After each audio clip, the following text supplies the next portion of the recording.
Bonne journée à tout le monde. Bon début de semaine. Marc va tout d'abord nous faire une présentation d'environ 40 minutes sur la situation des changements climatiques à l'heure actuelle. Marc Brulmans est biophysicien. Il est reconnu spécifiquement sur les questions environnementales et énergétiques. Il est membre aussi du collectif scientifique sur le gaz de schiste et l'énergie. Il est membre de GEMOB, il est membre fondateur de GEMOB. C'est le scientifique qui nous aide à GEMOB à bien rédiger les documents. Alors, Marc, je vais te laisser la parole pour que tu nous présentes ta conférence. Je reviens ici en 2018 où, dans le Journal de Montréal, il y avait un gros titre qui m'avait vraiment secoué à l'époque. Je m'étais dit, enfin, on en parle et tout le monde va en entendre parler. C'était en août 2018 et il était question d'un article qui était paru dans un périodique scientifique à l'effet que la Terre pouvait basculer vers un état de chaleur extrême. Dans l'exposé que je vais vous donner, vous allez voir à plusieurs reprises la grande lettre, la lettre G majuscule qui signifie giga ou 1 milliard. C'est le préfixe qu'on utilise en science. Donc, si vous voyez 1 GT, ça équivaut à 1 gigatonne ou 1 milliard de tonnes. Donc, je vais parler du climat, mais un peu plus largement au début. Donc, déjà, vous faire prendre conscience que depuis 3000 ans, la population d'êtres humains sur la planète a cru de manière plutôt faible, mais depuis 200-300 ans, ça va de manière exponentielle et depuis un siècle, il y a 4 fois plus d'êtres humains sur la planète qu'en 1923, par exemple. Donc, à l'heure actuelle, nous sommes plus de 8 milliards d'habitants. Une autre donnée qu'on sait, c'est que si on recule, mettons, de 1900 à aujourd'hui, on s'aperçoit que notre consommation énergétique par personne également a augmenté.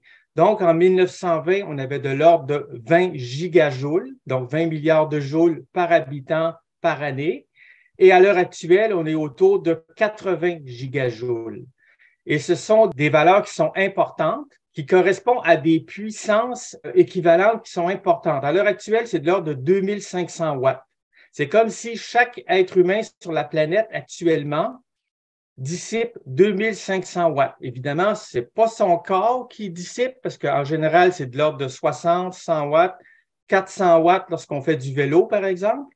Mais à l'heure actuelle, à cause de tous nos outils, de toutes nos machines, évidemment, on utilise beaucoup d'énergie, ce qui fait en sorte qu'on a en moyenne, à l'heure actuelle, comme si on avait 200 esclaves énergétiques, si on peut dire, qu'on utilise 24 heures par jour, 365 jours par année. Évidemment, au Canada, nous sommes le pays qui consommons le plus d'énergie. C'est de l'ordre de 12 000 watts par habitant. Donc, c'est comme si on chauffait en permanence. Donc, on a vu que la population était multipliée par 4. Notre consommation par personne multipliée par 4 également. Donc, on consomme 16 fois plus d'énergie qu'il y a un siècle. On consomme de l'énergie, mais pas que. On consomme également de la matière.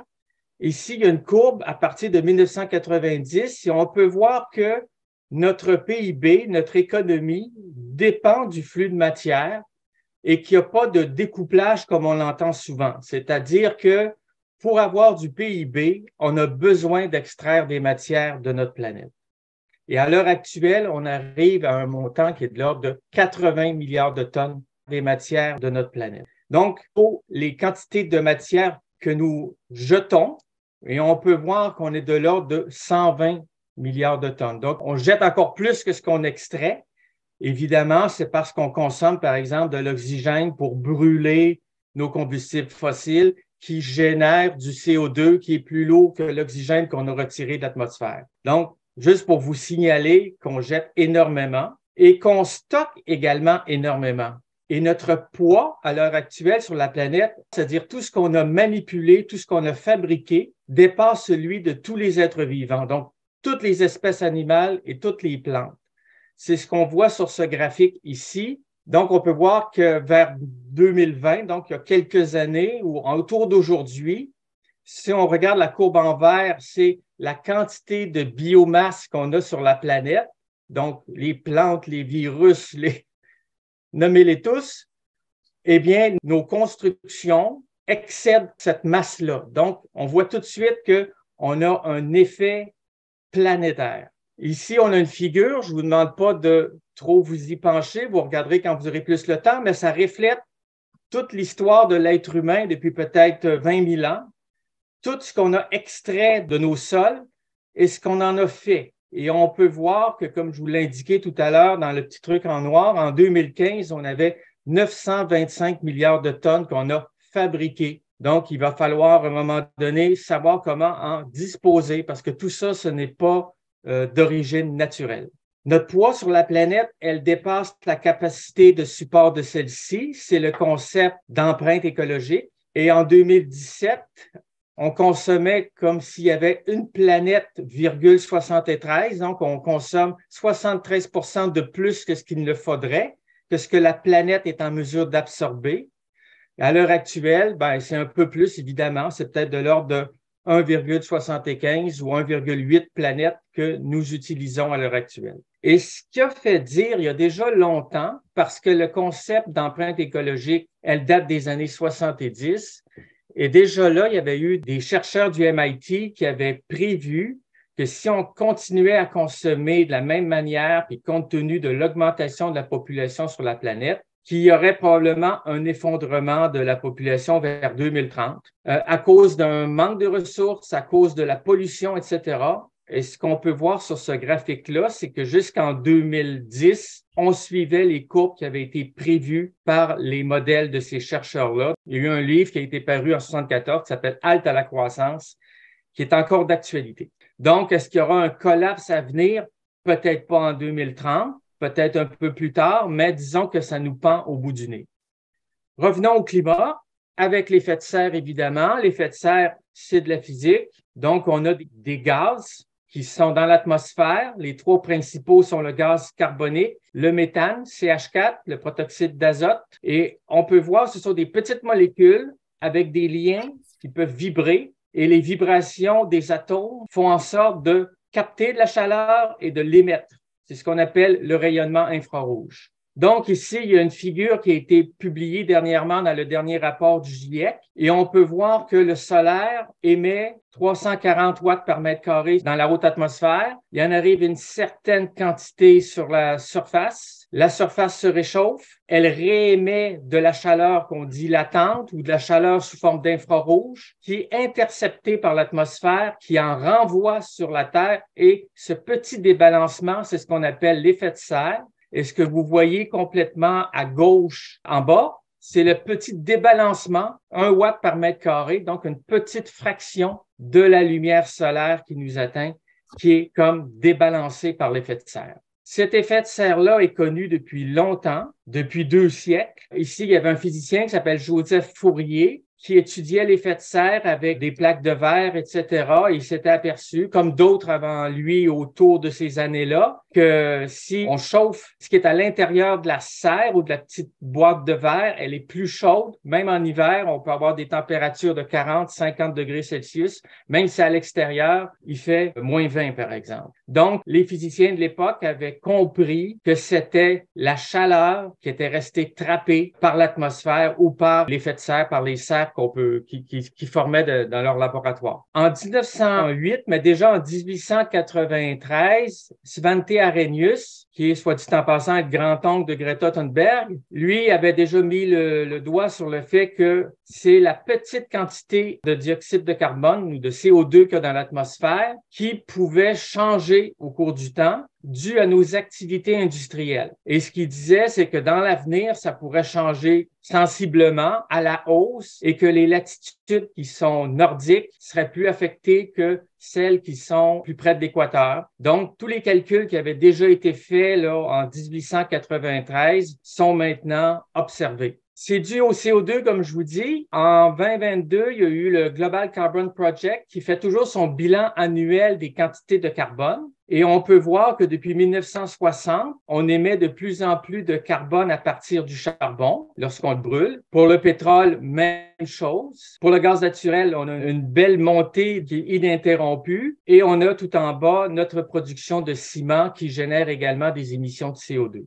Lorsqu'on somme toutes ces contributions, on arrive à 37,5 milliards de tonnes de CO2. C'est ce que vous voyez, le point en rouge. C'est nos dernières projections, nos dernières évaluations de ces émissions fossiles qui sont générées par nos combustibles fossiles qui sont le gaz, le pétrole et le charbon. Donc, on peut voir que les seules fois où il y a eu des petites baisses, c'était quand il y a eu des crises. Donc, la dernière, c'était la crise de la COVID, où on a baissé de 5 %, mais on a pratiquement à l'heure actuelle récupéré, malheureusement. Si on somme maintenant toute la quantité de CO2 qu'on a émis, on s'aperçoit que dans les siècles précédents, avant d'atteindre un quart, mettons, de notre quantité totale, ça prenait 200 ans, tandis qu'à l'heure actuelle, en 12 ans, on a émis autant que dans les 222 premières années. Donc, depuis 1994, on a émis la moitié de notre quantité de CO2. Donc, c'est vraiment les générations présentes qui ont contribué à toute cette accumulation de CO2 dans l'atmosphère. Et pour le visualiser, si vous allez sur le site de YouTube, vous allez voir, il y a une petite vidéo qui montre que dans la ville de New York,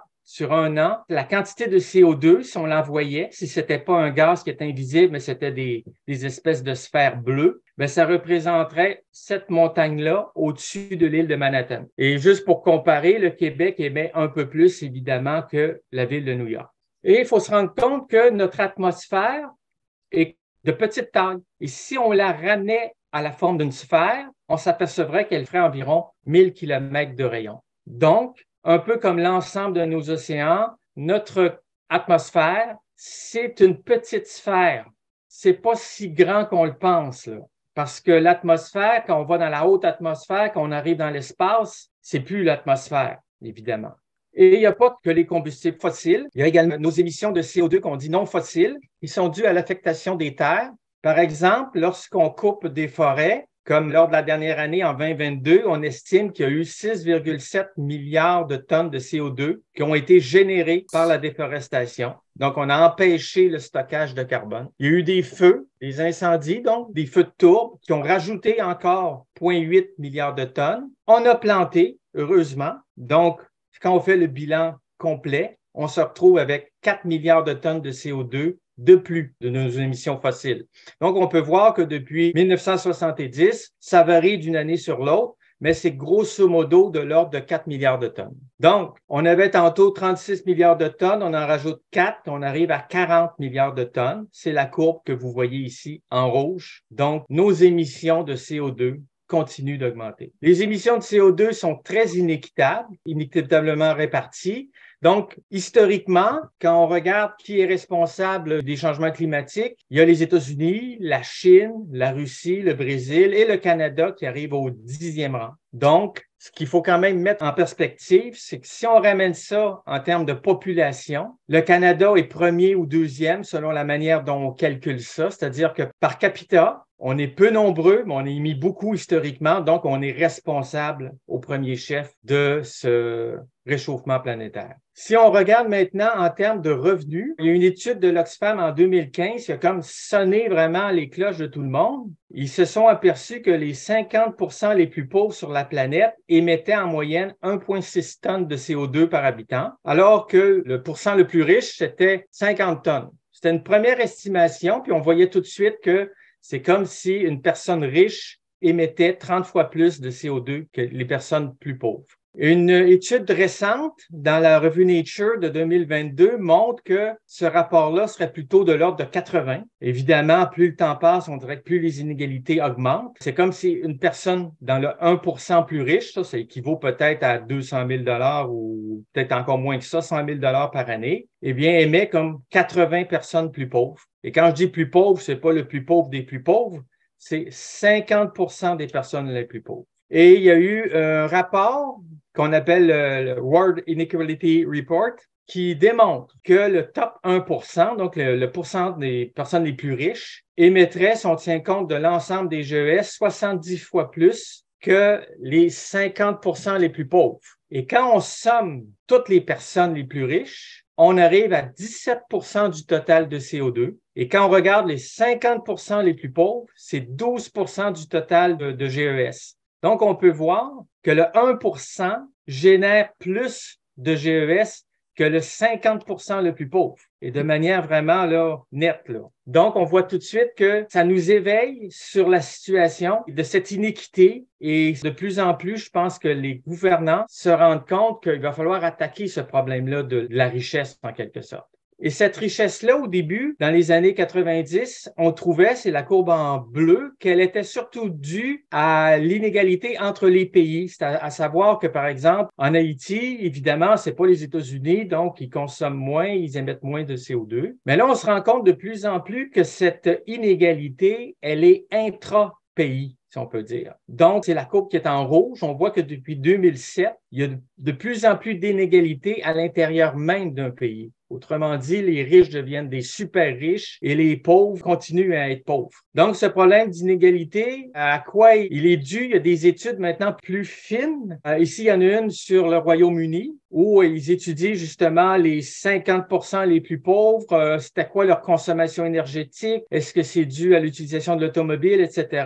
Et quand on compare du revenu les plus pauvres, les plus bas à gauche vers les revenus les plus élevés à droite, on voit que c'est vraiment l'auto qui est en bleu ici, et l'avion en vert et en jaune qui contribue le plus à cette consommation, cette boulimie d'énergie et ces émissions de CO2. Maintenant, où vont nos émissions? Évidemment, quand il y a des sources, donc je vous ai parlé tantôt des affectations du territoire, les émissions de carbone fossile, donc ce sont des sources de carbone, et on a des puits. Le carbone est capté par les océans, par les sols, les terres, les arbres, et il y en a une partie qui reste dans l'atmosphère. Ce sont les puits. Et chaque année, il y a un bilan qui est fait, puis on s'assure que le bilan fonctionne. On sait exactement, pratiquement à quelques millions de tonnes près, où se retrouve le carbone que nous émettons dans l'atmosphère. Parce que on a beau l'émettre dans l'atmosphère, ça revient aussi dans les autres compartiments qui peuvent stocker du carbone. Et depuis 1960, on estime que c'est environ 45%, donc presque la moitié des émissions que nous émettons dans l'atmosphère qui restent dans l'atmosphère. Et quand on a des années El Niño, comme on les appelle, ces années-là qui sont chaudes, ça fait augmenter un peu plus la concentration de CO2 dans l'atmosphère.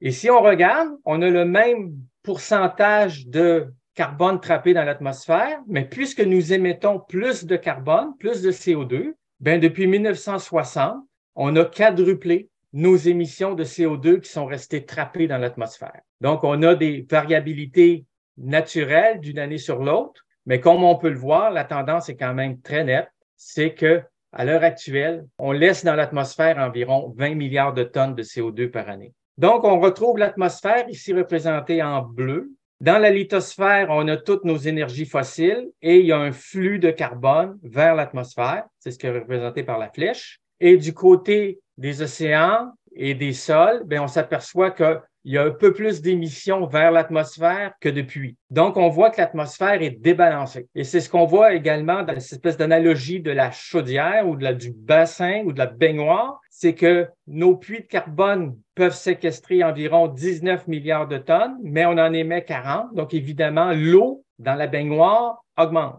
Donc, l'atmosphère se remplit de CO2. Et un calcul simple nous permet de voir qu'à l'heure actuelle, l'atmosphère contient 3100 milliards de tonnes. On en émet 40, mais il y en a 19 qui restent dans l'atmosphère. Donc, si on fait 19 sur 3100, on a une augmentation de 0,06% de CO2 dans l'atmosphère par année, ce qui correspond à 2,5 parties par million. On sait qu'à l'heure actuelle, on est presque à 420 parties par million. Donc, on peut déjà prévoir que l'année prochaine, il y aura 422 parties par million de CO2. Donc, comme vous voyez, la science est très, très claire. On sait exactement ce qu'il en est et on comprend pourquoi qu'on a des augmentations de CO2 dans l'atmosphère. Et il n'y a pas que le CO2, il y a également le méthane que vous voyez en bas à gauche et l'oxyde nitreux ou le protoxyde d'azote qu'on voit en haut à droite qui sont dus à nos engrais azotés. Donc, ce sont d'autres gaz à effet de serre qui sont en augmentation dans l'atmosphère. Et on a la question des réfrigérants qui, on a des bonnes nouvelles, mais on a également des mauvaises nouvelles de ce côté-là. Disons qu'il faut considérer les réfrigérants également dans la lutte au changement climatique. Si on regarde les gaz à effet de serre les plus importants, il y a le CO2, il y a le méthane, le protoxyde d'azote et ensuite d'autres plus mineurs, dont les réfrigérants. Et maintenant, tantôt, on parlait de 40 milliards de tonnes. Quand on parle maintenant de l'ensemble des GES, on est plutôt de l'ordre de 55 milliards de tonnes. Donc, la situation est un peu pire que ce qu'on peut penser quand on regarde que le strict CO2. Donc, ces équivalents CO2, ce sont eux qu'il faut juguler et non pas seulement le CO2. Et quand on fait maintenant l'espèce de carte de toutes nos émissions de GES, eh bien, on peut voir, par exemple, que les centrales au charbon, ça représente 9,5 milliards de tonnes et nos autos, etc. Donc, tout ce qu'il faut faire, c'est éliminer tous ces secteurs-là, essayer de décarboner ces secteurs-là. Les conséquences du réchauffement, ben, comme je vous l'ai expliqué avec l'effet de serre un peu, c'est qu'on injecte plus d'énergie dans le système Terre, puis évidemment, ce système-là ne peut pas en absorber autant. Donc, comme l'indique le secrétaire général de l'OMM, c'est un problème de physique de base qui va surprendre aucun scientifique. Où va se retrouver cette chaleur excédentaire? Elle se retrouve dans la partie bleue principalement que sont les océans. Donc, à plus de 90%, la chaleur est trappée dans les océans. On voit que ça a commencé vers 1970. On s'en est aperçu. Et à l'heure actuelle, il n'y a plus aucun doute, là. On a fait des bilans de CO2, on peut faire des bilans de chaleur et tout correspond. On sait, par exemple, que nos terres vont en absorber quelques pourcents, nos glaciers et notre atmosphère, c'est infime, c'est la petite partie qui est en violet en bas. Et quand on regarde la chaleur qui est perdue en haut de l'atmosphère,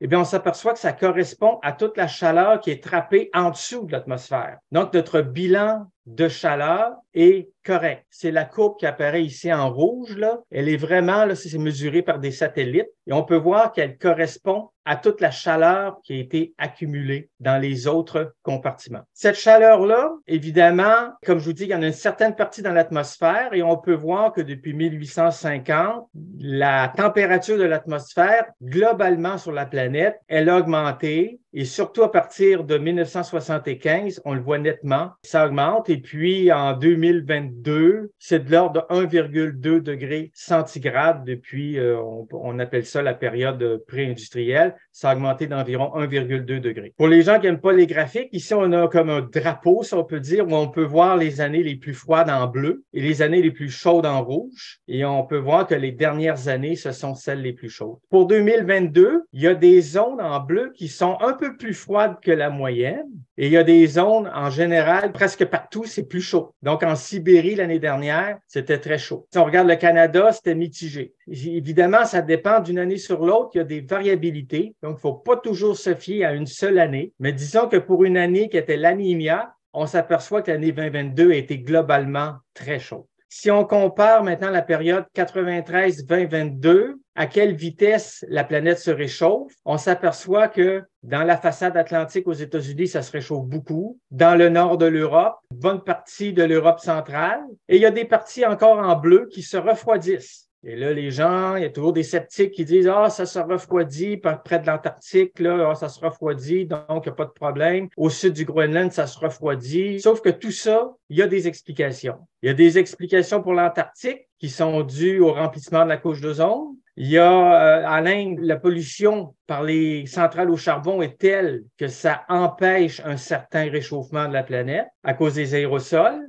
Et il y a près du Groenland, qu'on appelle le blob de l'Atlantique Nord, c'est que toute la glace qui fond du Groenland tombe dans l'eau, puis l'eau, elle se refroidit. Donc, tout ça, ça s'explique, là. Et ce qu'il faut noter, c'est que la variation de CO2 et la variation de température, la vitesse de ces variations-là, c'est inédit. On a beau reculer il y a 50, 60, 100 millions d'années, jamais on n'a vu de telles variations aussi rapides de la température et de la concentration de CO2 dans l'atmosphère. Donc, c'est quand même important de souligner ça. On est dans une phase d'expérimentation là, à grande échelle. Les effets sur la biosphère, évidemment, ça se réchauffe. Dans les latitudes moyennes comme celle de Montréal, ça se réchauffe plus vite que la moyenne, mais pas aussi vite que plus au nord, mais quand même. Et si on se projette dans l'avenir, selon les modèles actuels, Ben, en 2080, donc environ 50, 60 ans, on va se retrouver comme si on avait un climat qui était celui de Chicago, aux alentours de Chicago. Donc, c'est comme si on va vers le sud ou alors que le sud vient vers nous. C'est comme si notre température change à une telle vitesse que ça correspond à peu de choses près à une trentaine de mètres par jour. Et une trentaine de mètres par jour, ça va vite. Il y a des espèces qui peuvent s'adapter, mais la plupart ne pourront pas s'adapter à une telle variation comme on peut le voir à l'heure actuelle. Et c'est pourquoi que la crise de la biodiversité et la crise climatique, ce sont deux crises qui sont reliées. Cette augmentation de température-là qui est prévue ici pour 2070, on voit que les zones qui sont assurées, ça va être des zones qui vont devenir inhabitables sur la planète parce que l'être humain, les températures vont être de l'ordre de 50 degrés Celsius dans ces régions-là et on ne pourra pas évaporer notre surplus de chaleur. Donc, évidemment, ça va devenir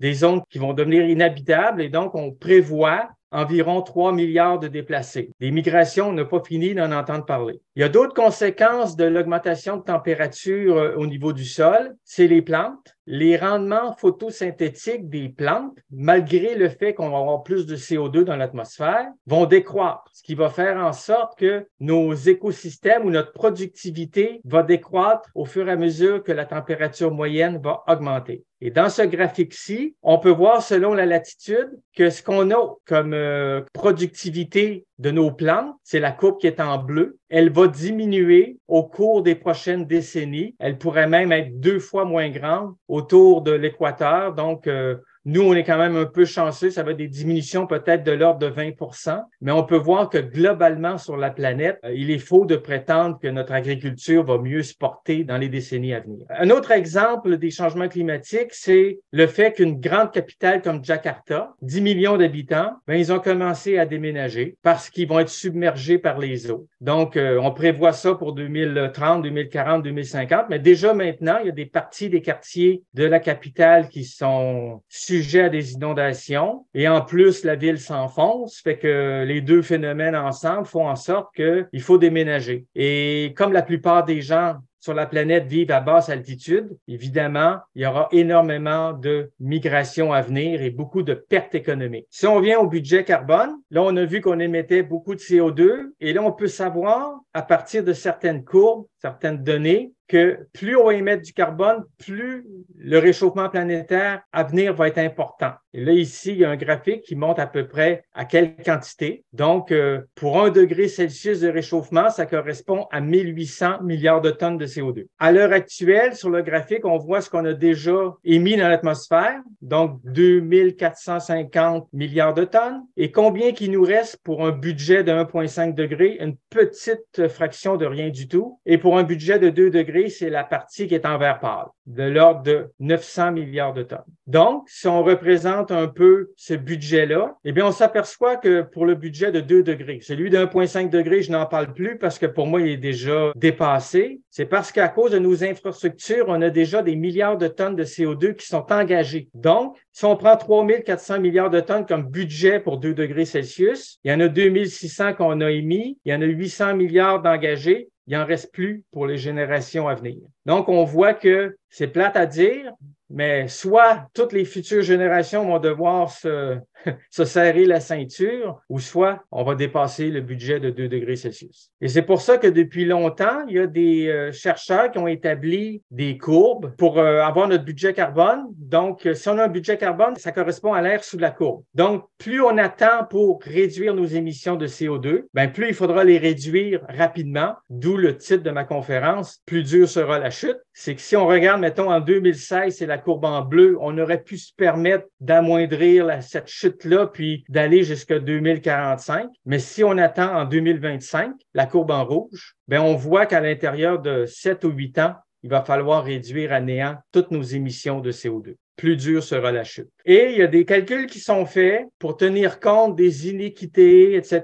Mais si on regarde juste le budget carbone sans tenir compte des émissions historiques, on s'aperçoit que tous les êtres humains devraient consommer environ 1 tonne par personne par année jusqu'en 2100, n'avoir que ça, 1,1 tonne par année. 1,1 tonne, ça correspond à peu de choses près à ce qu'émettent les gens du Honduras ou du Nicaragua. Donc, oublions là, notre style de vie là, comme on a aujourd'hui, là, puis de voyager en avion avec un budget de 1 tonne, là, on mange et puis c'est à peu près tout. Là. Donc, le budget carbone est tellement restreint que, comme je vous l'indiquais tout à l'heure, si on prend le Canada, ses émissions historiques, bien, on se rend compte que notre budget carbone pour 2 degrés est déjà pratiquement tout pris et qu'il n'en reste plus pour les générations à venir. Donc, si dans les années 50, 60, on pouvait, dans toute notre vie, consommer environ 1000 tonnes de carbone, eh bien, les générations à venir n'ont plus que quelques tonnes, peut-être pas du tout. Donc, on voit l'écart est vraiment immense entre quelqu'un qui serait né dans les années 30-40 et quelqu'un qui est né dans les années 2000, 2010 ou 2020. Il faut les comprendre qu'ils soient plus éco-anxieux parce que eux, ils n'en ont plus de budget carbone.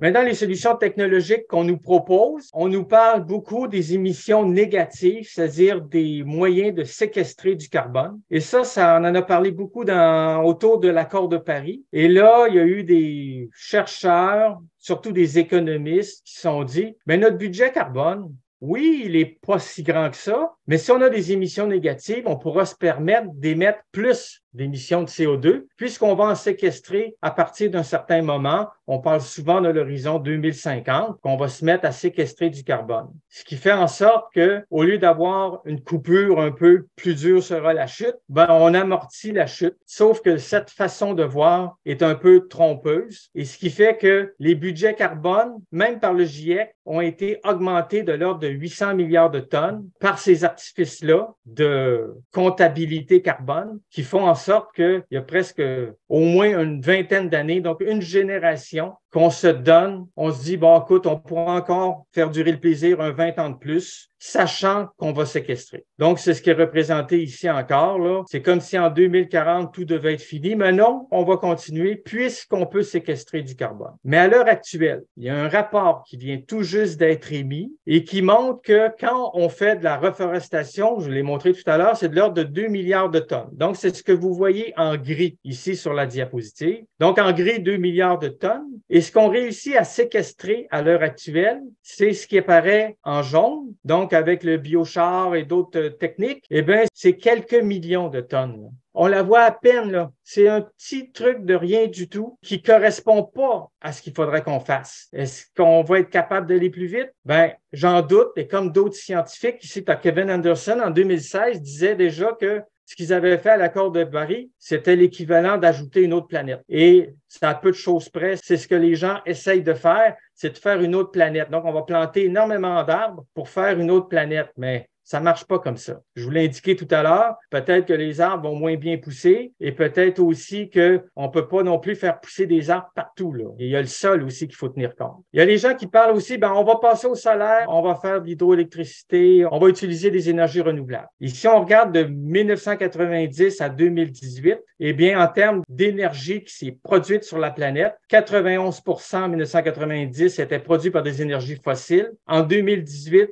c'est 89%. Et à l'heure actuelle, c'est peut-être de l'ordre de 87-86%. Donc, on voit que les énergies renouvelables, ça lève pas assez vite. Et on a des explications de tout ordre, mais ici, il y en a une qui dit que les transitions de nos filières énergétiques deviennent de plus en plus lentes. Et évidemment, il faudrait déjà voir s'il y a transition. C'est pas toujours évident. En général, toutes ces filières énergétiques-là s'additionnent au lieu d'être vraiment être transformées. On n'a pas vraiment une société qui se transforme, on a une société qui accumule. Donc, si on regarde la variation de PIB en fonction des différentes années, ben, on peut voir qu'en général, c'est positif. Puis, il y a eu des pics, comme en 2009, comme en 2019, où notre PIB a plongé. Mais ce que je veux vous faire remarquer, c'est que on a également le PIB qui est en bleu, puis en vert, ce sont notre consommation d'énergie. Puis on peut voir que les deux sont étroitement reliés. Donc, PIB, énergie et énergie-climat, ça fait partie de la même équation.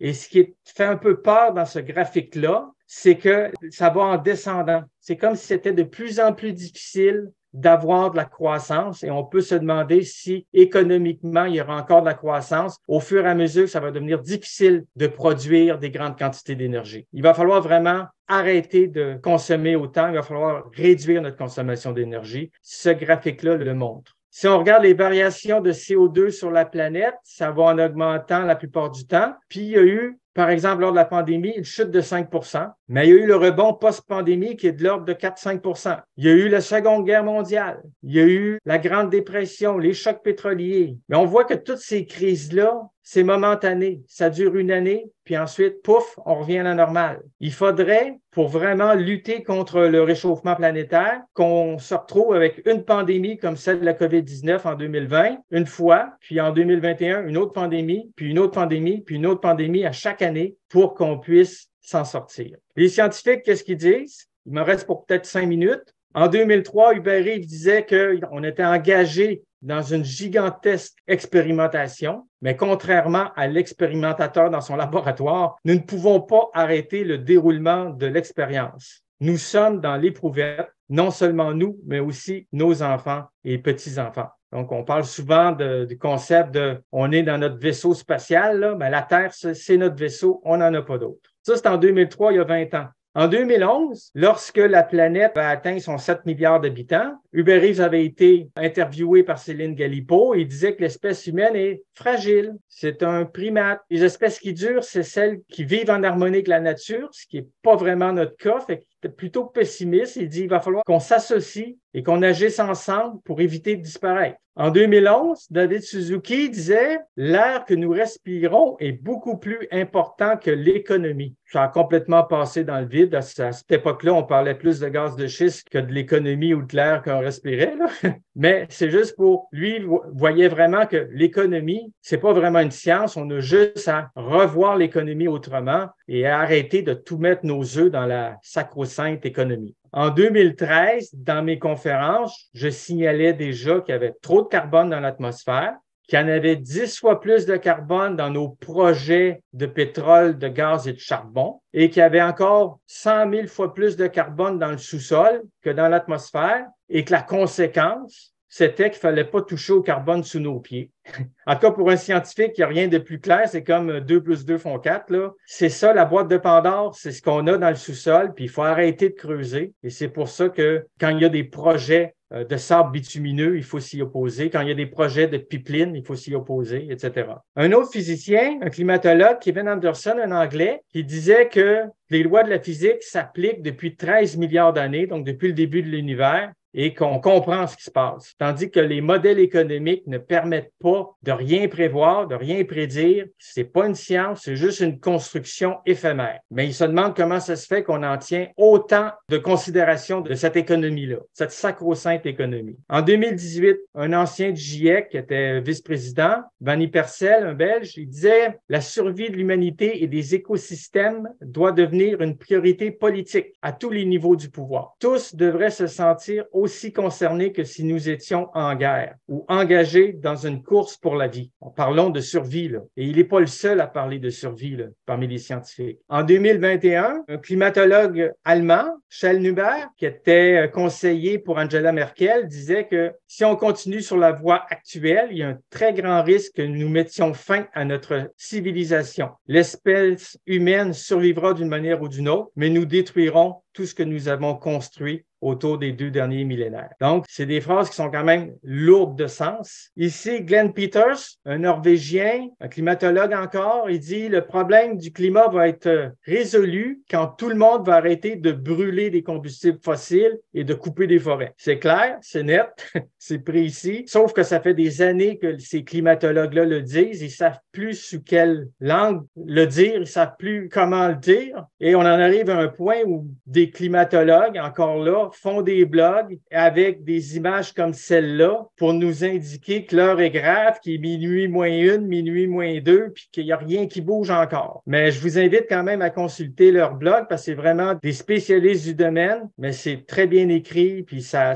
reflète exactement la situation à l'heure actuelle. Donc, qu'est-ce qu'on fait? Ben, faut surtout pas faire comme ici, c'est-à-dire ne pas écouter ce que le GIEC nous dit ou les scientifiques, puis à chaque fois qu'il y a une horloge qui sonne, on tape dessus et on se réveille pas. comme on a fait lors de la COVID. On a plongé pour plusieurs. Ici, ce sont des indicateurs économiques qu'on retrouve dans le journal Le Devoir, sur le site du journal Le Devoir. Et on peut voir que à la COVID, tout a plongé, mais tout est revenu à la normale. Déjà, après 2 ans environ. Donc, on se retrouve dans la situation de cette grenouille-là, là, qui est plongée dans l'eau chaude et qui semble se la couler douce, là. Mais je pense qu'il faudrait vraiment qu'on se réveille. Et ce que Van Ypersel disait il y a déjà quelques années, je pense que ça fait partie d'une de ses présentations, il disait que le plus important, c'était d'agir comme un citoyen éduqué et informé dans la vie de tous les jours, en interpellant ceux et celles qui sont à un niveau de décision supérieur. Parce que c'est clair que c'est pas nos petites actions individuelles là, qui vont nous permettre de nous en sortir. Il faut vraiment que nos décideurs soient devant leurs responsabilités. Et je termine sur cette phrase-là d'un philosophe que j'apprécie bien, Edgar Morin, qui disait quand même, puis il est encore vivant, il y a plus de 100 ans, mais en 2003, il disait, il y a 20 ans, que renoncer au meilleur des mondes, ce n'est pas renoncer à un monde meilleur. Donc, c'est pas parce que on se décarbonise qu'on va devenir... D'ailleurs, il faut juste penser à nos grands-parents. Ils pouvaient danser lors des veillées, mais ils utilisaient tout ce qu'il y avait autour d'eux. Ils jetaient rien et puis ils émettaient pas de CO2. Donc, je vous laisse sur cette phrase-là. Et puis, je suis disponible pour vos questions. Ben, merci, Marc. Super présentation. Premier commentaire, tour de table, question? Oui, Nancy? Et moi, j'avais une question parce que tantôt, je suis restée surprise quand j'ai vu le graphique sur l'émission des CO2, puis ce qui avait, durant les derniers 100 ans, fait baisser les émissions. Puis j'étais étonnée de voir que la guerre, ça avait fait baisser les émissions. Parce que oui, je comprends que les gens, il n'y avait plus rien, les gens consommaient pas. Mais en même temps, il y a des usines qui sont sorties de terre durant la guerre pour la production du matériel militaire, tout ça. J'étais juste comme étonnée, puis je regardais comme il faut le graphique, puis je comprenais pas. C'est arrivé à la fin de la guerre, et si vous regardez aussi la diminution, elle est quand même très, très, très mince, là. C'est pas tant que ça, là. Je veux dire, c'est quelques pourcents encore, malheureusement. C'est de l'ordre de 1 gigatonne de carbone. Il faut bien comprendre que la guerre, elle était mondiale. Il y a eu des pays qui se sont retrouvés à terre, surtout si on regarde les années 45, 46, 47. Je n'ai pas regardé plus extensivement cette question-là, mais moi, ce que je veux vous indiquer, c'est que pour faire chuter nos émissions de CO2, il faut un gros événement. Et c'est pas parce que le ministre Charette ou le ministre Guilbeault nous fait une petite recommandation ou modifie une petite loi, là, que ça va affecter nos émissions de CO2 à l'échelle mondiale. Donc, il faut vraiment y aller plus fortement. Merci en tout cas. Bref, c'était très intéressant.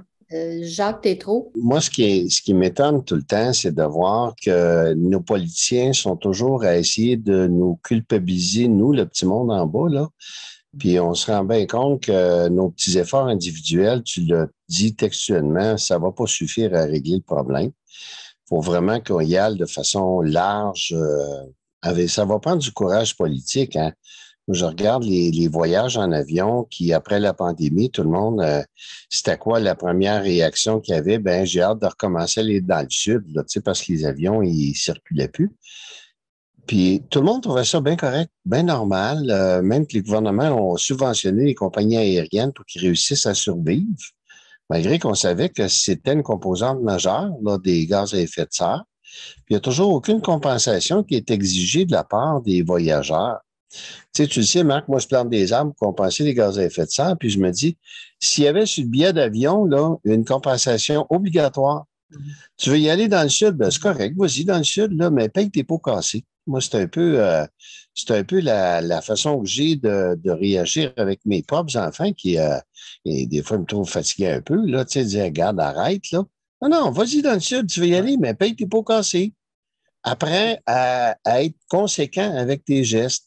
Mais encore une fois, le gouvernement, regarde les cigarettes, là, maintenant, j'ai vu un de mes amis qui fume, là, en fin de semaine, j'ai trouvé ça effrayant de voir ces paquets de cigarettes maintenant, mon Dieu Seigneur.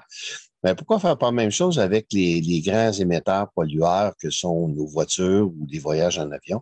C'est pas une question pour toi, Marc, dans le fond, c'est plus une observation, là. Le problème de l'aviation, de l'avion est très important. Lors du pacte pour la transition, Dominique Champagne m'avait demandé c'est quoi la première chose à faire? Puis je lui avais répondu, faut faut diminuer et, si possible, supprimer nos voyages en avion parce que c'est plus facile à faire. C'est ça qui a le plus d'impact. Donc, c'est vrai que c'est très malheureux de voir que les gens prennent l'avion. Il faudrait vraiment qu'on ait un budget avion qui serait de l'ordre d'un voyage dans ta vie ou deux, puis ça finit là. Je veux dire, sinon, ce n'est pas en subventionnant, en agrandissant les aéroports, etc., qu'on va s'en sortir. C'est en les fermant, c'est en empêchant, tant qu'on n'a pas d'autres solutions ou d'autres moyens de transport aérien. Écoutez, on est gâté, on s'est trop gâté pendant les décennies précédentes. Et là, on pense qu'il faut faire notre petit voyage à avion annuellement, mais vraiment, c'est aller dans la très mauvaise direction, puis nos gouvernements ne nous aident pas, la publicité ne nous aide pas. Il faudrait vraiment il faudrait que nos gouvernements soient plus drastiques. On parlait d'un budget de 1 tonne de CO2 par année. Si on fait un voyage en avion, on excède ce budget-là. Donc, c'est pas possible de voyager en avion, même sur des courtes distances, là. Il faut prendre des trains électriques, il faut se déplacer autrement, à la voile s'il faut, mais c'est complètement illusoire de penser qu'on va pouvoir continuer de prendre l'avion comme on le fait jusqu'à aujourd'hui. Je te remercie, Jacques, de planter. Ah oui, juste à la question des arbres. La compensation de nos voyages en avion, moi, je suis plutôt contre. Parce que je me dis, c'est trop facile de compenser. Ceux qui sont riches, là, ils vont en payer des arbres, ils vont en payer. Mais les arbres ne poussent pas si vite que ça. Et ils ne restent pas tous en plus en bonne santé. C'est comme si on reculait, on pelletait le problème encore. Il n'y a rien qui vaut un billet d'avion que tu n'achètes pas. Il n'y a rien qui vaut ça. C'est la réduction à la source. Dans les principes des airs, là, c'est toujours le refus qui est le premier air. Et le voyage en avion, il faut le refuser. Il ne faut pas le compenser. C'est ce que je pense, en tout cas. Prochaine question? C'est Patrice Perrault. Oui, bonjour. Merci beaucoup pour votre présentation qui était fort, fort intéressante. J'aurais peut-être deux petites questions. La première, ce qui m'inquiète beaucoup, je suis très inquiet depuis un grand nombre d'années, mais ce qui m'inquiète beaucoup, c'est les effets de rétroaction, entre autres, entre les crises environnementales. On a parlé, entre autres, on met beaucoup l'accent sur la production des GES, mais c'est aussi une rétroaction sur les autres crises, comme la biodiversité ou autres. Alors, je me demandais comment on peut contribuer à inverser ça, d'une part. Puis, d'autre part, je me posais la question, quel est le niveau de consommation que les pays du Nord devraient diminuer pour avoir une décroissance équitable pour l'ensemble de la population humaine? Pour la deuxième question, c'est assez simple. Je vous l'ai indiqué tout à l'heure dans la diapo qui concernait le Canada. Nous, il faudrait qu'on a pratiquement déjà épuisé notre budget carbone. Donc, si on était équitable, là, il faudrait qu'on soit décarboné dans la décennie qui vient. Là, à 2030, il ne faudrait plus qu'on émette aucun carbone. On n'est vraiment pas sur cette ère d'aller-là, là. Mais c'est ce que je pourrais vous répondre pour la première partie. Pour la première, concernant la multiplicité des crises ou l'interconnexion entre les crises, c'est certain que pour un biophysicien ou pour un philosophe ou quelqu'un qui cherche, là, on sait que les choses sont reliées.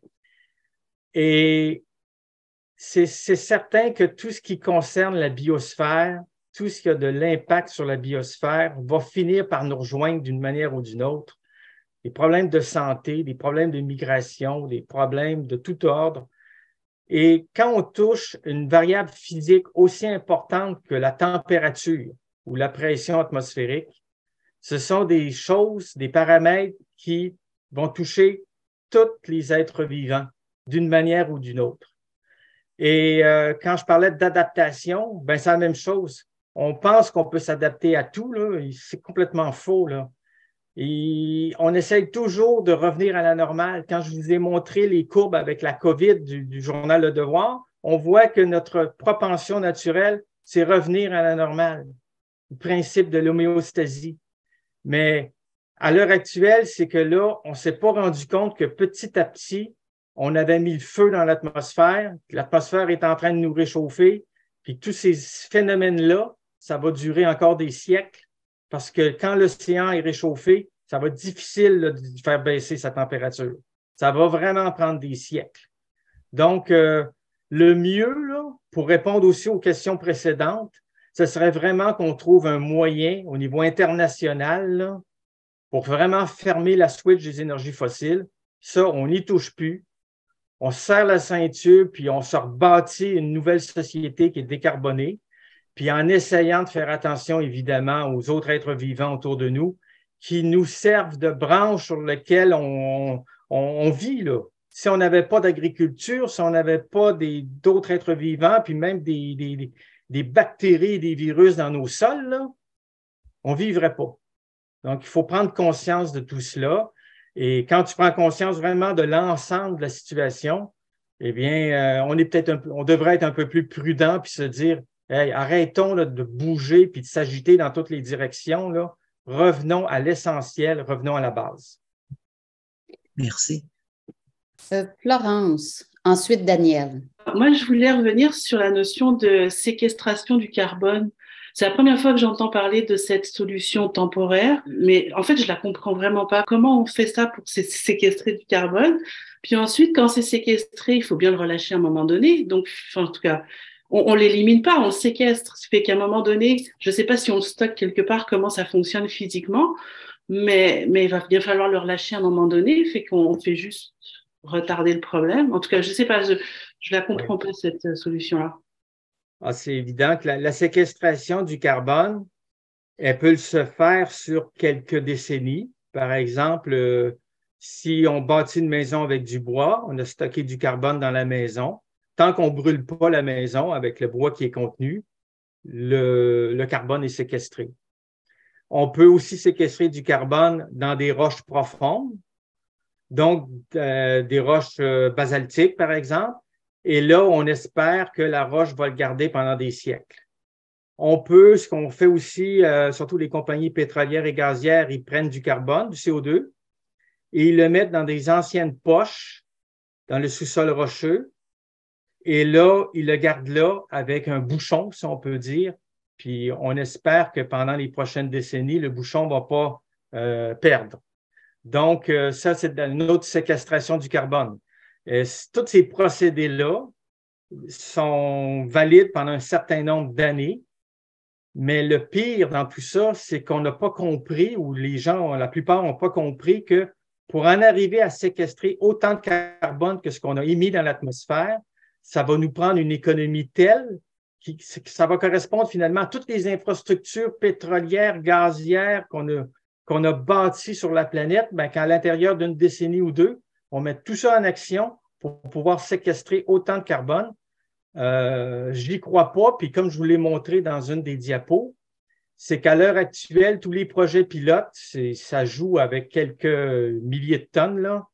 On n'en est pas dans le milliard de tonnes, loin de là. Et ça coûte cher. Et est-ce que ça va marcher? Est-ce qu'on va avoir l'argent pour le faire? Il faut vraiment penser un peu magiquement là, que la technologie va nous sauver.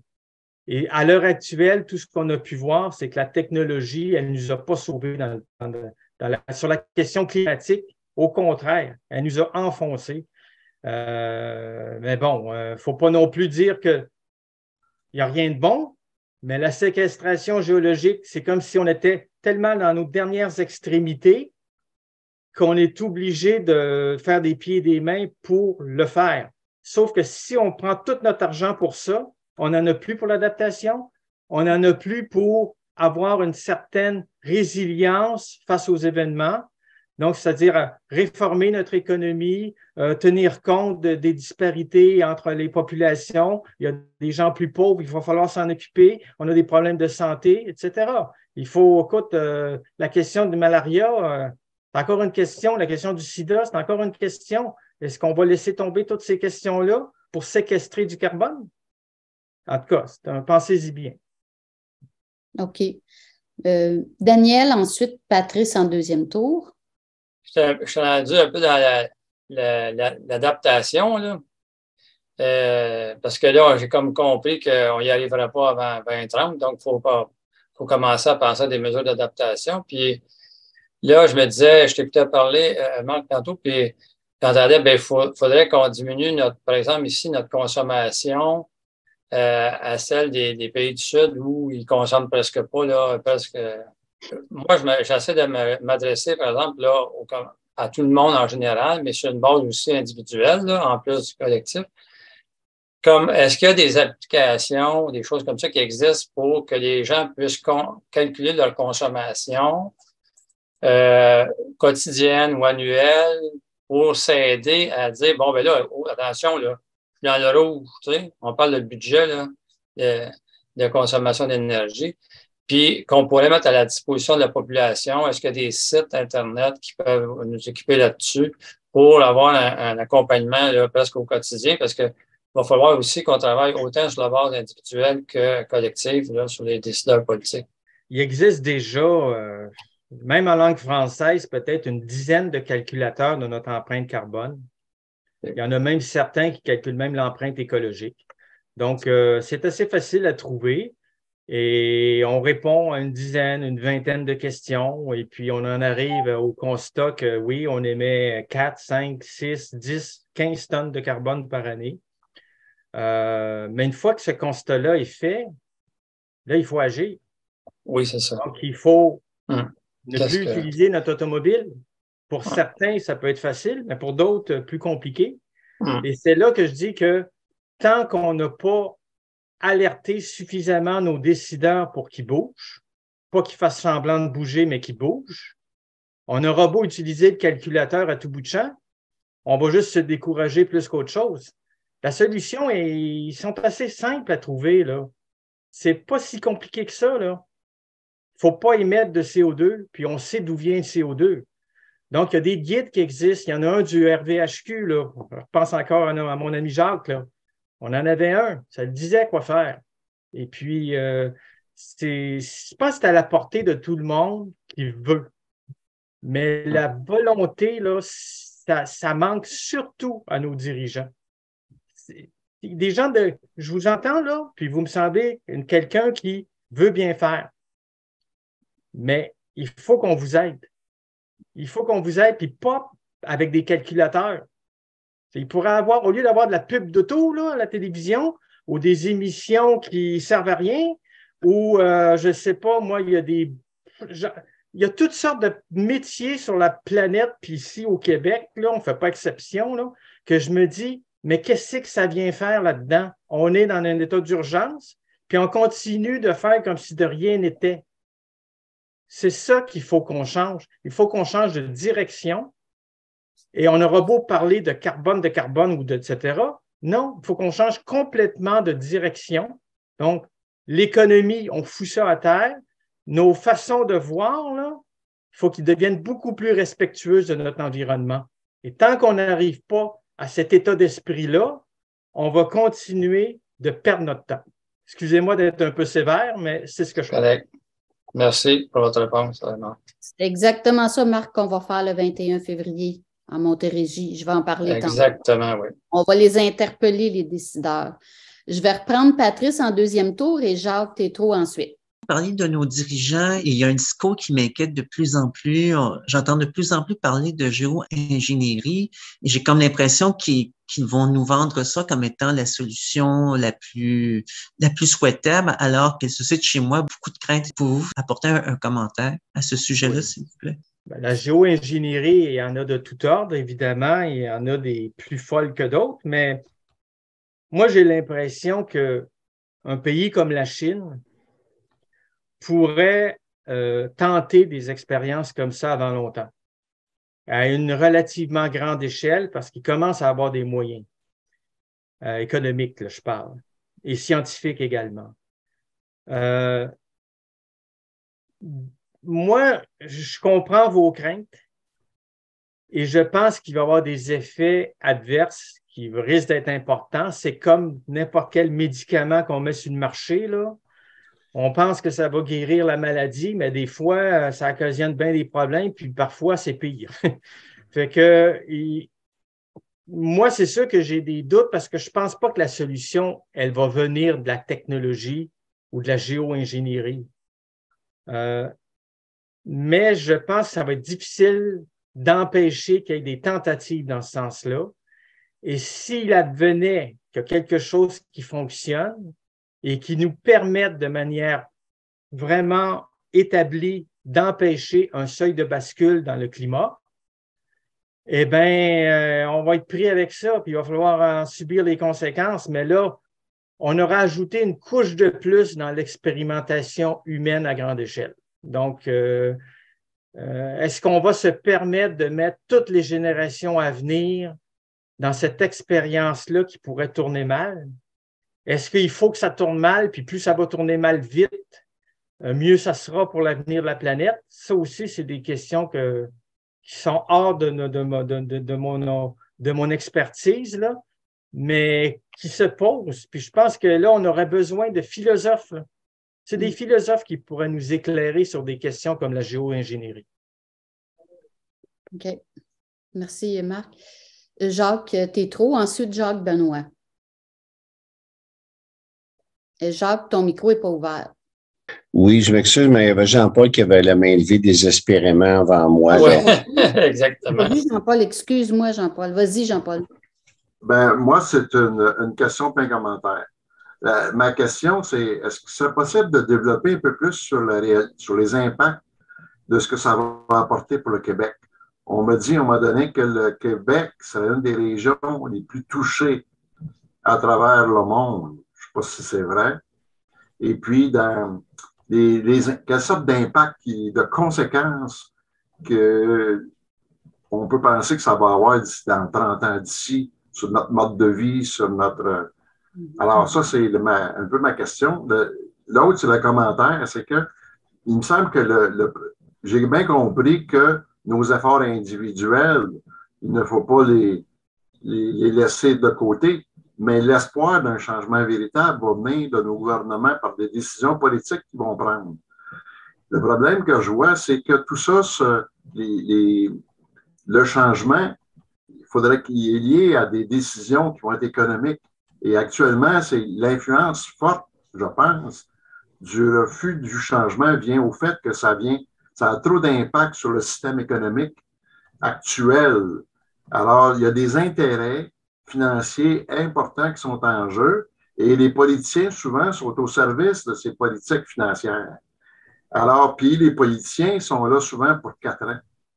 Alors, c'est pas sûr que l'autre parti politique qui le remplace va prendre la relève des grandes orientations politiques, même qui seraient très bonnes par un tel parti politique. Il y a trop de changements. Puis l'autre facteur, c'est quand on regarde dans des pays comme la Chine, on dépend de décisions qui proviennent de dictateurs. Alors, rêver à des changements de mentalité, est-ce qu'on va avoir, parce que tous les appels des philosophes et des scientifiques font appel, en fait, à des changements, à une conversion importante qu'il faudra faire. Mais est-ce qu'on peut vraiment espérer ces grands changements-là dans le peu de temps que nous avons actuellement? Alors, c'est une parole un peu de désespérance par rapport à l'avenir qui s'en vient. Puis je pense peut-être, est-ce que c'est juste de penser qu'on a plus comme à mettre des énergies pour essayer de sauver le plus possible les meubles actuellement, de s'adapter à une réalité qui va être inévitable, parce qu'on est rendu à penser que la réalité, actuellement, on est dans un contexte qu'on ne peut vraiment pas changer les choses. Ben, moi, je crois qu'on peut amoindrir le choc. Donc, comme d'autres scientifiques l'ont dit avant moi, je pense qu'il faut agir. Il ne faut pas se contenter de laisser aller les choses. Mais je partage pratiquement entièrement votre partie commentaire, là. Oui. Pour la partie des impacts climatiques au Québec, le Québec, c'est vaste. On a la partie au sud où on a nos terres agricoles et on prévoit des réchauffements qui vont peut-être être de l'ordre de 4-5 degrés d'ici la fin du siècle. Donc, ça va être important comme changement, mais on a quand même une situation qui va être moins pire qu'ailleurs parce qu'on est dans des zones qui sont dans des latitudes qui sont moyennes. Donc, on n'est pas non plus tout à fait au niveau de la mer, disons que on a encore quelques mètres d'altitude. On a la vallée du Saint-Laurent qui va nous permettre encore, mais il faut vraiment le protéger pour qu'on ait encore une agriculture qui soit soutenable. Les parties nordiques, évidemment, il va y avoir des invasions de toutes sortes, mais au moins, la difficulté qu'on a, c'est que le bouclier qu'on a, notre bouclier canadien là, qu'on a au nord, ne va pas être propice à l'agriculture. Donc, on va vraiment encore continuer à habiter le sud.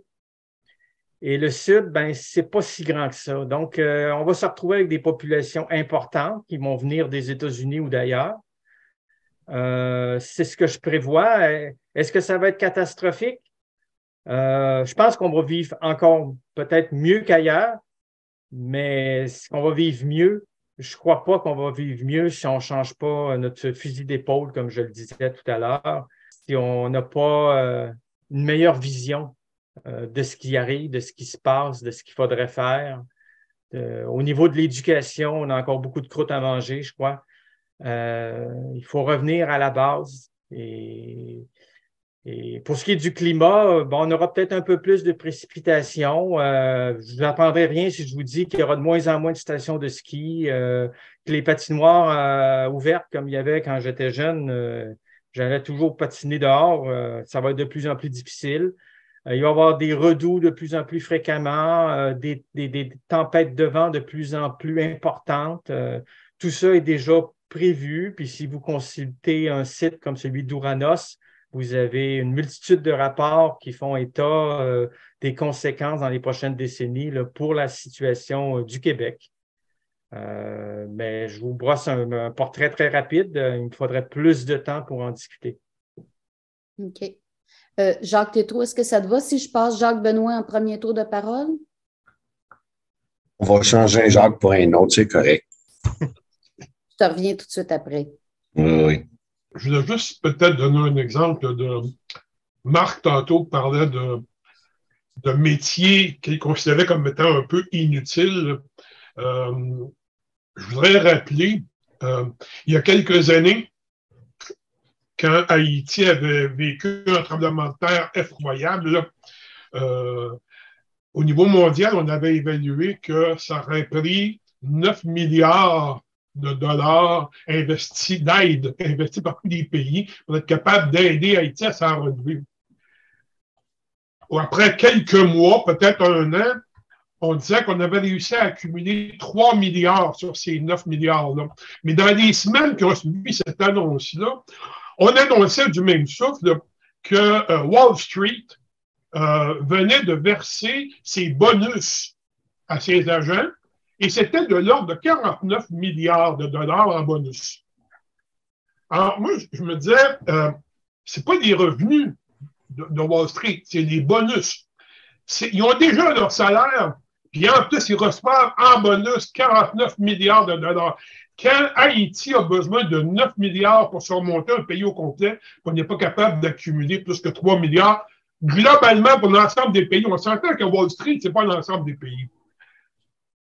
Ça m'amène sur la question des voyages en avion.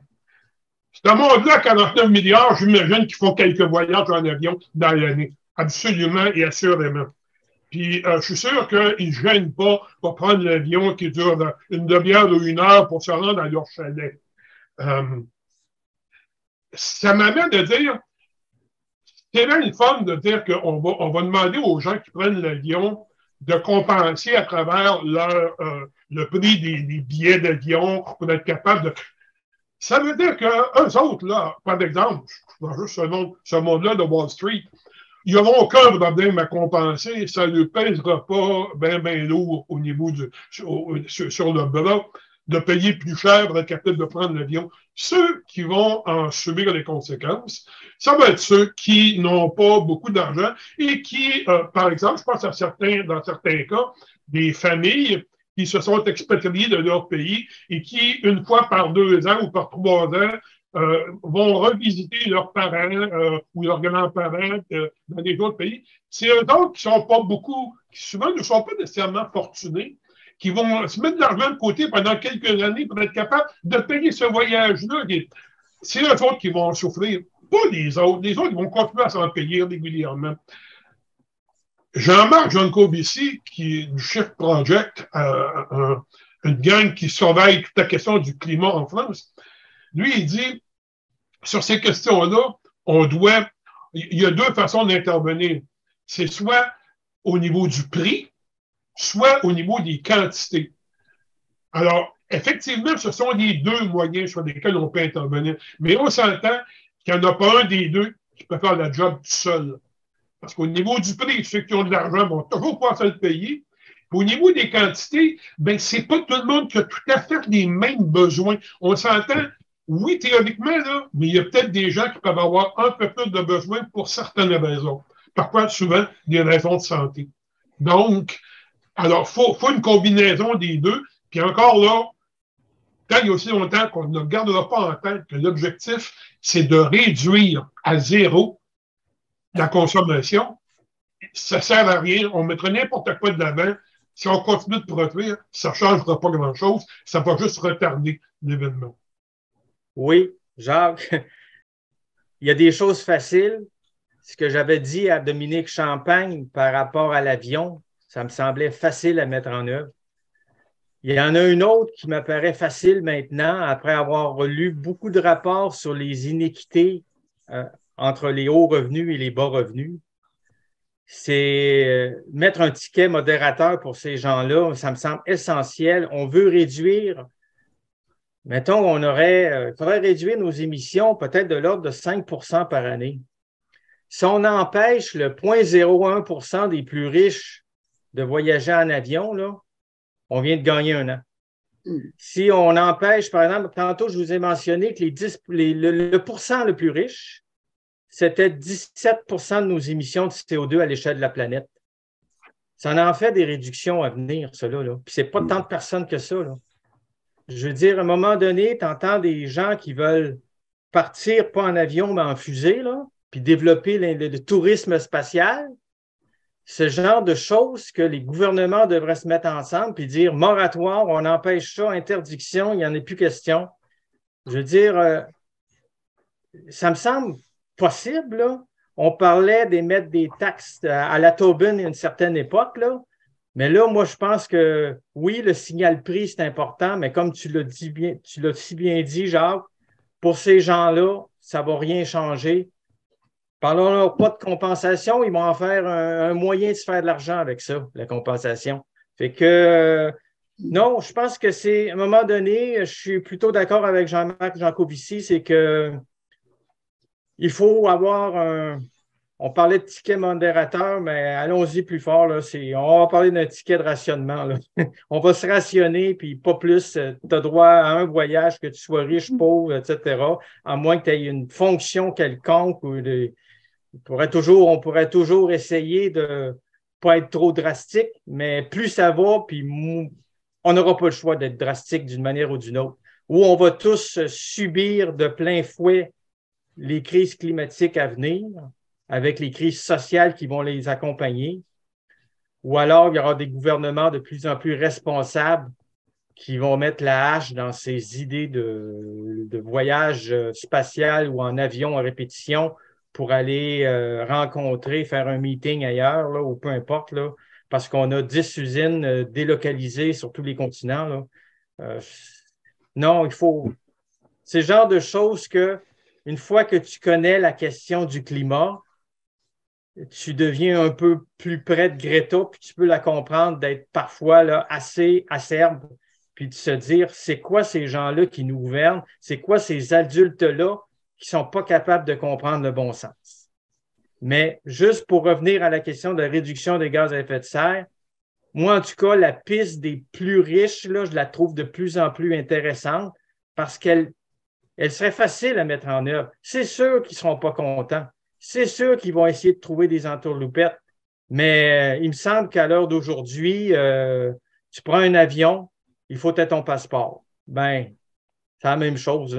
Tu as pris ton avion 2 fois, 3 fois, ben c'est fini. OK. Je prendrais une dernière question, si tu veux, Marc, de Jacques Tétrault. En fait, je vais argumenter un petit peu avec toi, Marc, là, par rapport à la plantation d'arbres, parce que Tu me connais, je suis plus axé sur l'éducation et la sensibilisation des gens que de la pénalité, malgré que le bâton, j'aimerais ça l'avoir des fois, là. Je considère qu'aujourd'hui, si je plante des arbres, je suis d'accord avec toi, il faut arrêter ces comportements-là de prendre l'avion pour aller se faire brûler le cul puis pogner un tourista 3 fois par année dans le sud. Il faut arrêter ça.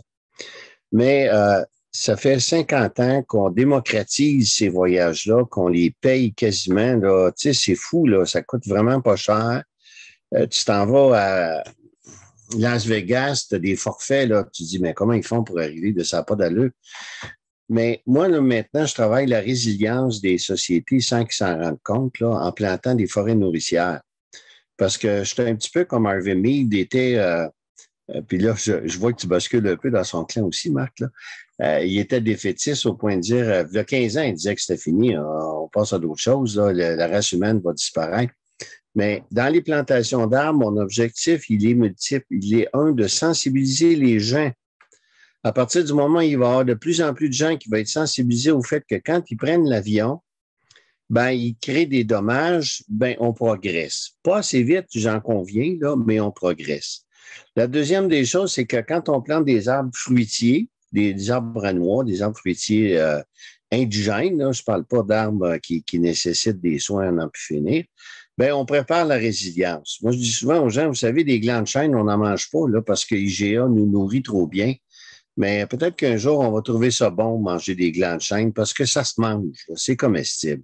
Il n'y a pas juste les écureuils qui pourraient en bénéficier. Puis en même temps, on encourage la biodiversité en plantant des forêts nourricières. Ça fait qu'il y a plusieurs éléments qu'on fait quand on plante des arbres. J'en conviens, c'est pas la solution. Il n'y en a pas une solution. Ça n'existe pas. Mais moi, je trouve que quand on éduque la masse, on réussit à faire bouger des choses. Tu sais, puis ça prend pas énormément d'énergie. C'est un geste qui est gratifiant pour tout le monde. Mais j'en conviens avec toi, là, c'est pas la solution.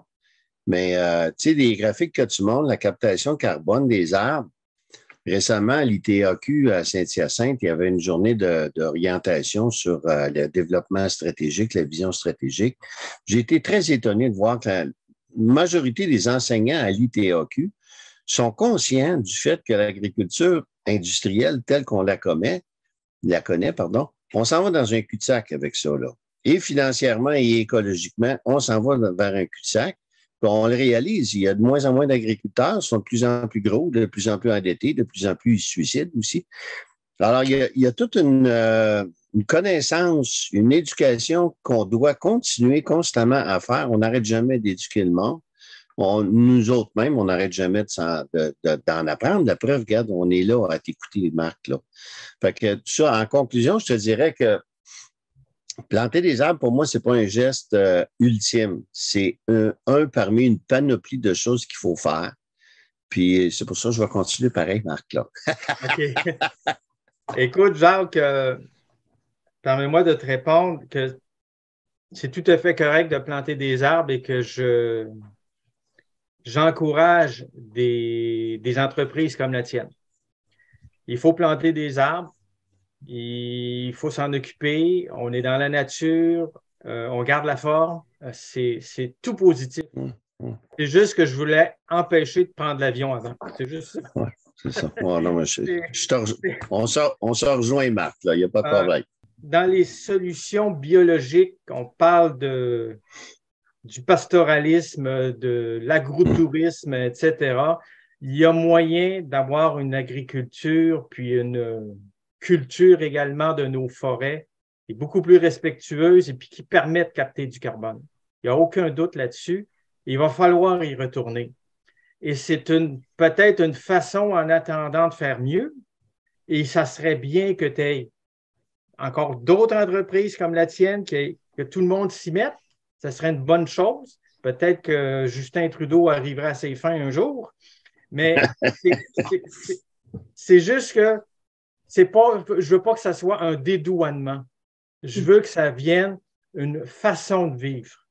Une façon de vivre respectueuse de l'environnement, c'est-à-dire que oui, tu as besoin du sol pour te nourrir.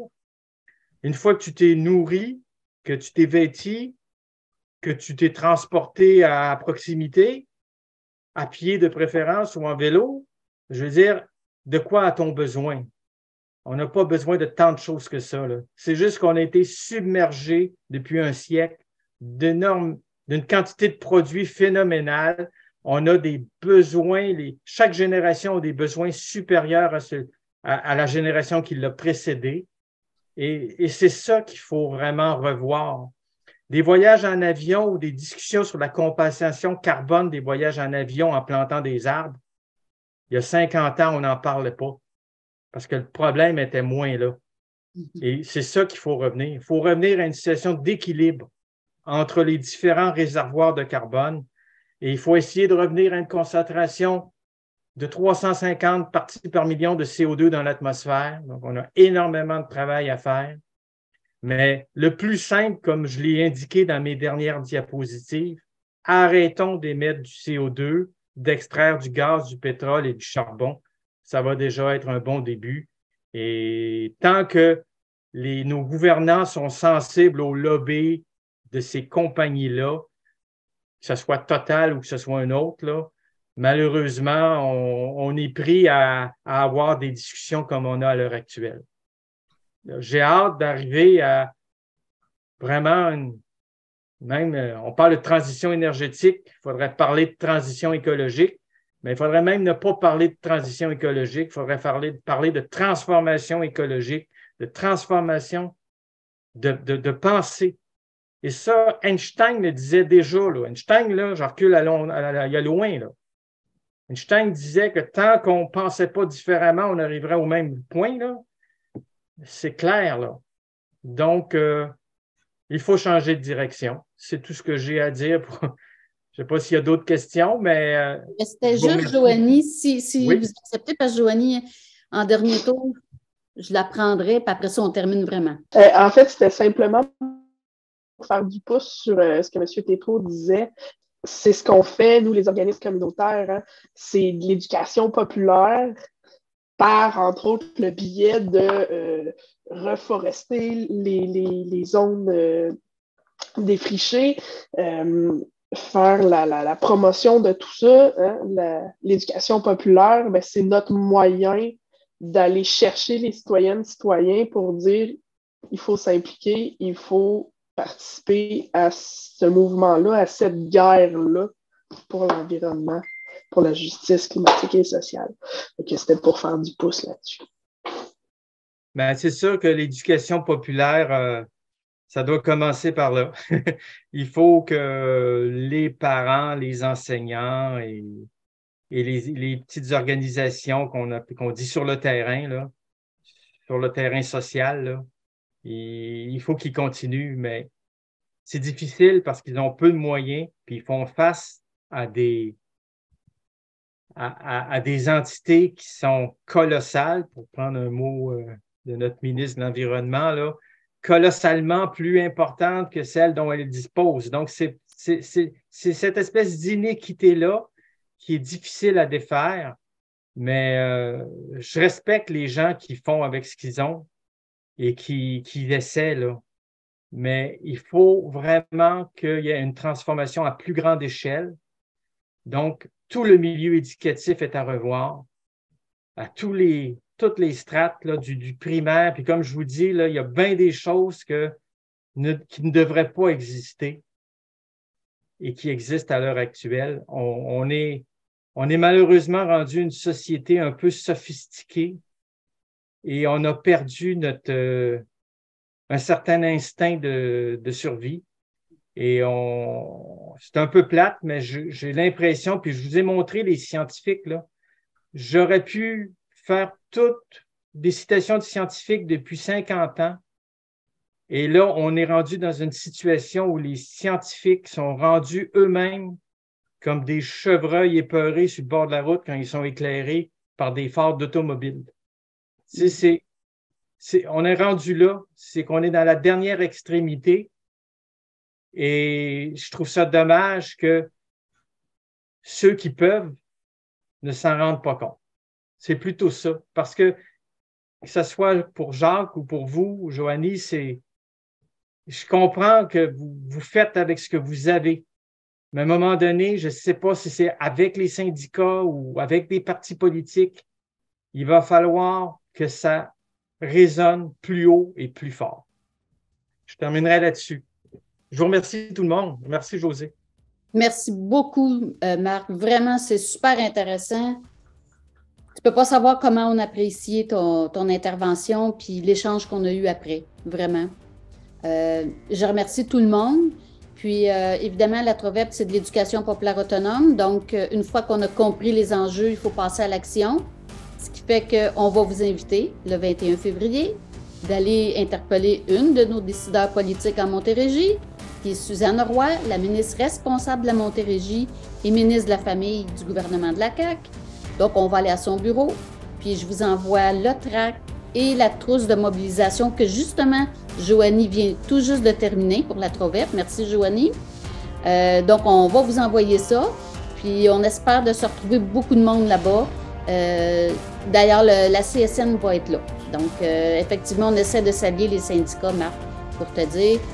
On va essayer le plus qu'on peut, politiquement parlant, d'interpeller les gouvernements. Puis on continue notre travail sur le terrain. Et ma présentation est disponible à tous. Merci. OK, parfait.